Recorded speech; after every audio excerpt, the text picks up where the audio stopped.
Di sini saya akan membahas tentang penerapan fisika dalam kehidupan sehari-hari. Nah, di sini saya akan mengambil topik tentang massa jenis.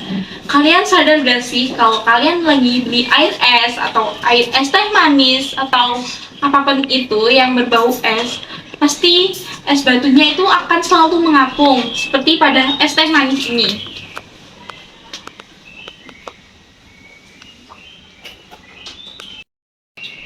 Padahal kan sebenarnya es batu itu kalau langsung ditempatkan dalam suatu wadah, dia akan langsung di bawah seperti ini.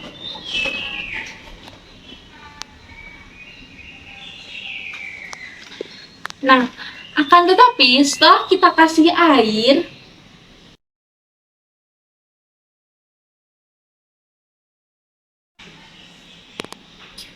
es batu tersebut akan mengapung di atas permukaan air seperti ini.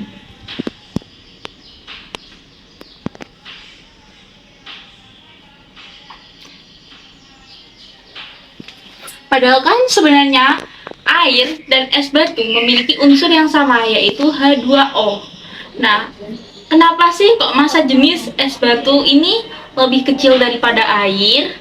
Nah, karena pada es batu dengan suhu 0 derajat sampai 4 derajat itu memasuki fase anomali air, yaitu pada fase tersebut volume akan membesar. Jadi, massa jenis akan mengecil sesuai dengan rumus fisika, yaitu massa jenis sama dengan massa dibagi dengan volume. Sekian tentang pembahasan massa jenis air dan es batu.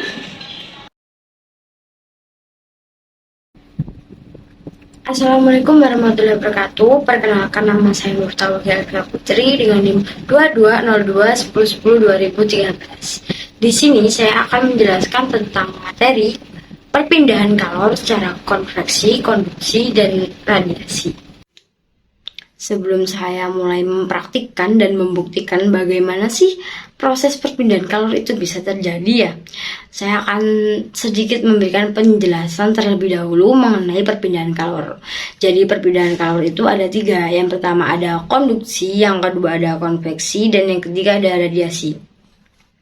Nah, yang pertama kan konduksi ya. Konduksi itu merupakan suatu perpindahan panas melalui zat perantara tanpa disertai dengan perpindahan zat perantara tersebut.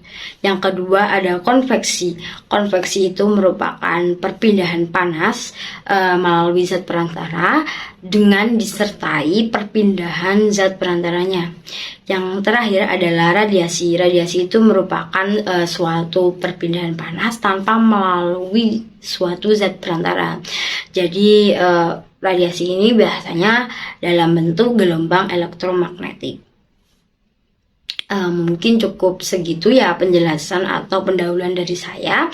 Mari kita simak video berikut. Baik, untuk praktik pertama yaitu kita akan melakukan percobaan perpindahan panas secara konveksi.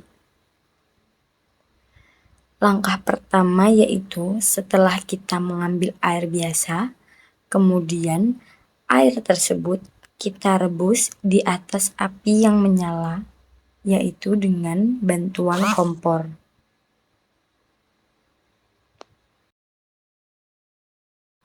Setelah beberapa menit, air di dalam panci akan mendidih dan terjadilah peristiwa perpindahan panas secara konveksi, di mana air yang berada di permukaan paling bawah akan menerima panas dari api kompor terlebih dahulu dan mengakibatkan partikel-partikelnya bergerak ke atas. Sedangkan untuk air yang berada di bagian atas, partikel-partikelnya akan bergerak ke bawah. Hal tersebut disebut dengan arus konveksi, di mana perpindahan kalor akan disertai dengan perpindahan zat perantaranya. Setelah air mendidih, kita matikan kompornya. Kemudian kita akan memindahkan air tersebut. Tetapi untuk memindahkan air tersebut dari panci ke gelas, kita mengambil panci tidak bisa dengan tangan kosong. Kita harus menggunakan isolator agar tangan kita tidak akan terasa panas. Kita memerlukan bahan yang bersifat isolator untuk mengambil panci yang telah kita gunakan untuk memasak air. Isolator adalah bahan yang tidak dapat menghantarkan panas, sedangkan panci yang kita gunakan adalah konduktor, yaitu bahan yang bisa menghantarkan panas. Jadi ketika kita mengambil panci secara langsung, maka tangan kita akan terasa panas. Dikarenakan api akan menghantarkan panas ke panci tersebut dan panci tersebut akan menghantarkan panas ke air yang kita didihkan. Air yang menghantarkan panas ke panci itu disebut dengan peristiwa konduksi.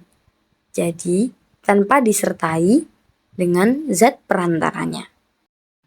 Yang terakhir adalah proses perpindahan panas secara radiasi.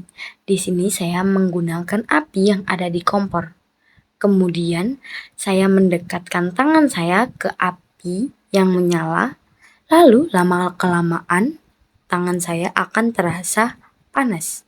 Nah, di sini ada proses perpindahan panas secara radiasi, di mana proses perpindahan panasnya tanpa melalui zat perantara, jadi secara langsung.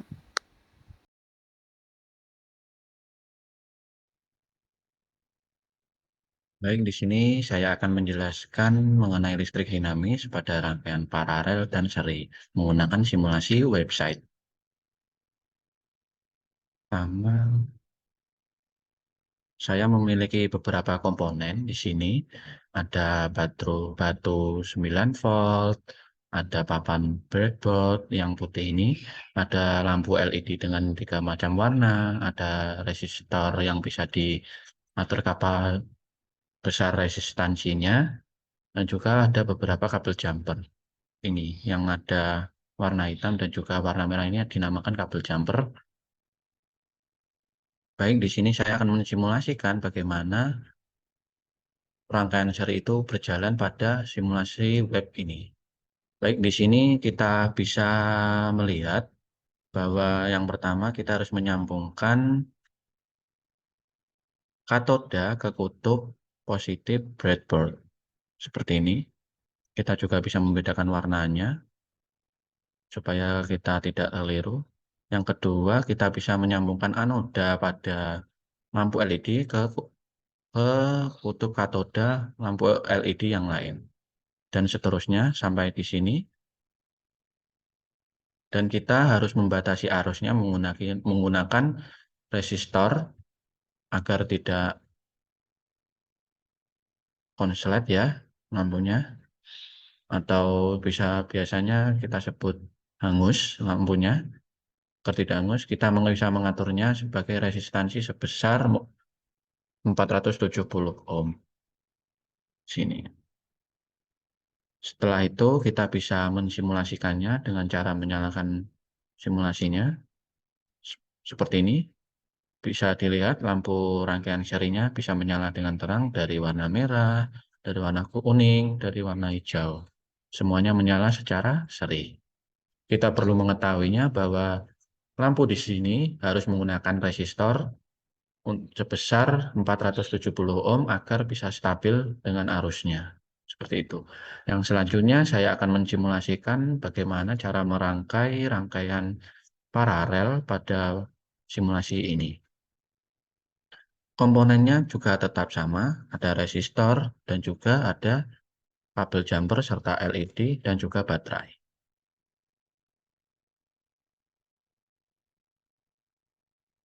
Kita susun secara bertingkat di sini.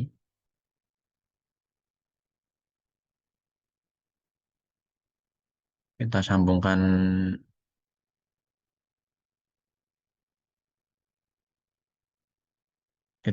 kutub katoda ke kutub katoda yang lain pada LED seperti ini.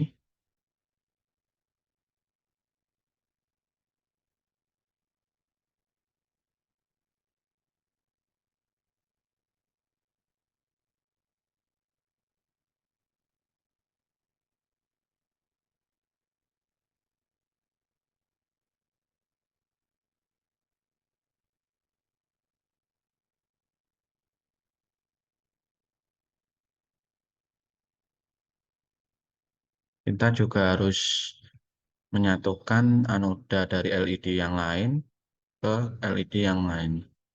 Maksud saya adalah kita harus menyatukan antara kutub anoda dari LED yang satu ke kutub anoda yang lain.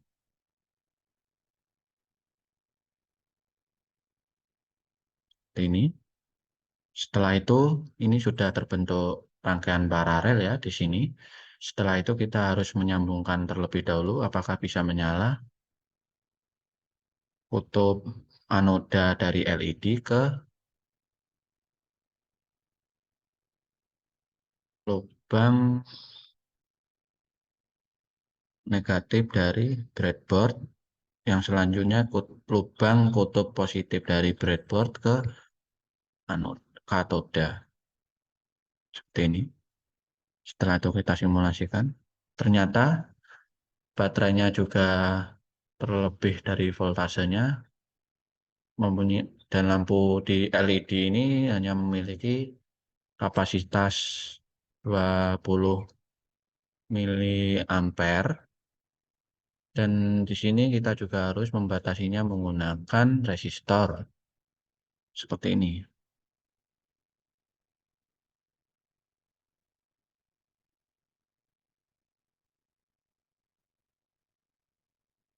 Kita hubungkan dengan kabel jumper agar bisa. Setelah itu kita uji coba lagi, dan kita bisa lihat di sini lampunya juga sudah menyala secara teratur dan tidak hangus. Kita juga bisa mengatur resistansi dari resistor tersebut sebesar 470 ohm. Seperti ini.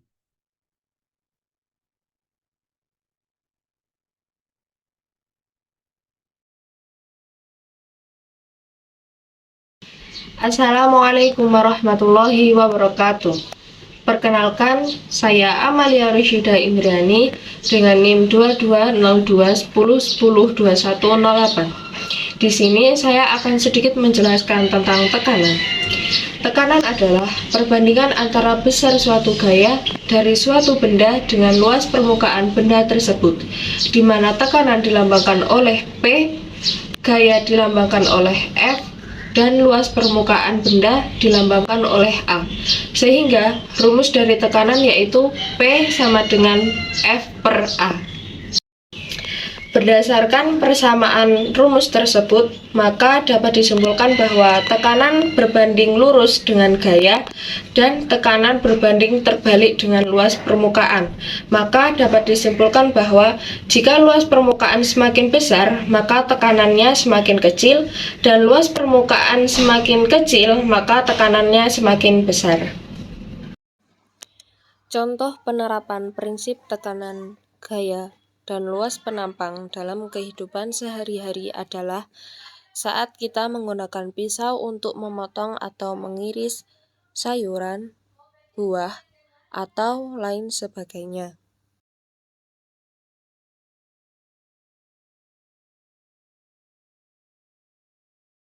Saat kita menggunakan pisau yang tajam, maka kita akan lebih mudah memotong atau mengirisnya, karena pisau yang tajam memiliki permukaan yang lebih kecil, sehingga dengan gaya yang sama besar akan menghasilkan tekanan yang besar pula.